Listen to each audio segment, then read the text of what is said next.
그렇지 않으면 세상을 이길 수 없는 것이죠. 자, 교회에서 공의가 무엇입니까? 우선 기본적으로 누가복음 6장 38절을 봅시다. 자, 시작. 주라 그리하면 너희에게 줄 것이니 곧 후히 되어 누르고 흔들어 넘치도록 하여 너희에게 안겨주리라. 너희의 헤아리는 그 헤아림으로 너희도 헤아림을 도로 받을 것이니라. 아멘. 이 세상에서 가장 지금 이 세상이 혼돈하고 흔들리는 것 중에 하나가 그 중에 두 가지를 따지라면 뭐냐면 돈과 용서하지 못함입니다. 여러분 누구에게 돈을 줄 수 있어요? 여러분 돈을 가지고 여러분이 자유롭게 쓸 수 있습니까? 돈의 자유함을 얻을 수 있어요? 돈은 다 내 인마이 포켓 내 주머니 속으로 넣으려고만 하지 돈을 가지고 남에게 희생하고 돈을 가지고 남을 위해 쓰고 돈을 가지고 상대방을 사랑하고 돈을 가지고 그것을 이용해서 사용해서 다른 사람들을 이롭게 하는 사람은 거의 없습니다.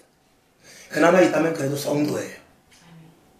누가 용서할 수 있습니까? 조금 전에 말씀을 드린 대로 권력 쟁투 그리고 승자독식 적자 생존의 시대 속에서 누가 누구를 용서합니까? 용서할 수 없습니다. 그러나 교회 안에서만 용서할 수 있는 거예요. 물질에 대한 완전한 자유함과 그리고 용서할 수 있는 이 헤아림, 너희가 헤아린 대로 헤아림을 받을 것이다. 내가 너희를 용서했으니 너희도 용서하라. 너희가 상대방을 용서하면 나도 너희를 용서할 것이다. 이게 하나님께서 우리에게 주신 말씀이거든요. 이 교회 안에서만큼 세상은 그렇지 않습니다. 세상은 돈 때문에 싸우는 거예요.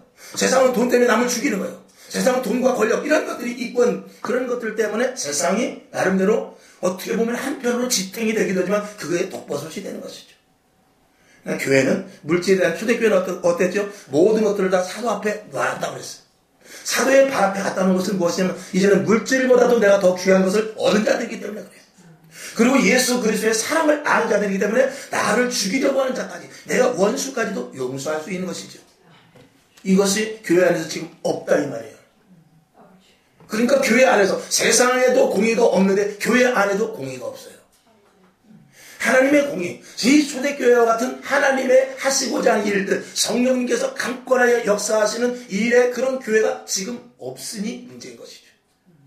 그러니 우리는 끝까지 초대교회를 향하여 달려나가야 되는 것이 우리가 지금 하나님이 기뻐하시는 교회를 세워나가야 되는 우리의 사명인 것입니다.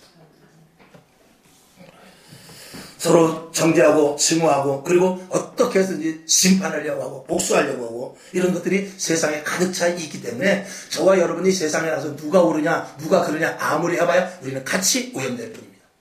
유튜브를 보십시오. 저쪽 교회가 옳다 이쪽 교회가 옳다 광화문이 옳다 여의도가 옳다 분당이 옳다 송도가 옳다 계속해서 그런 분탕질이 어디냐 세상 사람 속에 들어가서 그 일을 한다 그 말입니다. 결국은 어떻게 돼요? 모두가 다 죄인밖에 될 수 없는 것입니다. 소돔과 고모라 성에 의인 10명이 없었어요. 50명에서부터 계속해서 애누리를 했는데 10명이 돼도 없어요. 거기에 정말 옳은 사람이 없을까요? 자기가 옳다고 하는 사람은 많아요. 내가 옳고 우리가 옳고 이것이 옳고 이것이 정의다라고 하는 사람은 많지만 하나님 보시기엔 어떻게 해요? 로마서 3장 10절을 보겠습니다. 시작. 기록된 바 의인은 없나니 하나도 없으며 아멘. 누가 의롭습니까? 의로운 사람은 없습니다. 하나님의 공의에 맞는 사람이 의로운 사람이지 내가 의롭다고 세상 사람이 보기에 의롭다고 다수의 무리에 옳다고 해서 옳은 것이 아닌 것입니다. 하나님의 법에 옳아야 옳은 것이 오직 예수 그리스도 보혈의 피로 죄사함을 받아서 예수 그리스도가 내 구주가 되고 영원한 천국을 소망하면서 이 땅에서 나는 죽고 예수 그리스도로 살아 갈라디아서 2장 20절의 말씀과 같이 나는 죽고 예수 그리스도로 사는 삶 그런 사람에게만 올바른 의가 있는 것뿐입니다. 그것이 어딥니까? 교회예요. 그러니 교회 안에서 외에는 그 어떤 데서도 의로운 자를 찾을 수 없다라는 것이 성경이에요. 그런데 교회가 세상 속으로 뛰어들어서 나는 내가 볼 땐 이것이 옳은 것 같습니다. 내가 볼 때는 김 목사님이 옳은 것 같습니다. 내가 볼 때는 박 목사님이 옳은 것 같고요. 내가 볼 때는 국민의힘이 옳은 것 같고요. 내가 볼 때는 민주당이 옳은 것 같고요. 아무리 그래봐야 세상 속에 들어가면 다 더러워질 뿐입니다. 우리는 어떻게 하죠? 교회로 다시 들어와야 돼요. 교회로 들어와서 하나님 앞에 나를 봐야 돼요. 내가 정말 의인 10명 속에 들어갈 수 있는 그런 공의의 자리에 있는가? 하나님의 공의, 하나님의 심판 속에서 살아날 수 있는 자, 하나님의 의 가운데 있는 자, 하나님께서 바르다라고 인정하는 그 자리에 있는가? 내가 아무리 올바라도요 세상 속에 뛰어나가서 거기서 의를 아무리 해봐야 이미 오염된 자리에 가 있는 것입니다. 그렇다고 해서 그런 것을 무관심하는 것이 아니라 알지만 그것을 위해서 우리는 기도해야 돼요.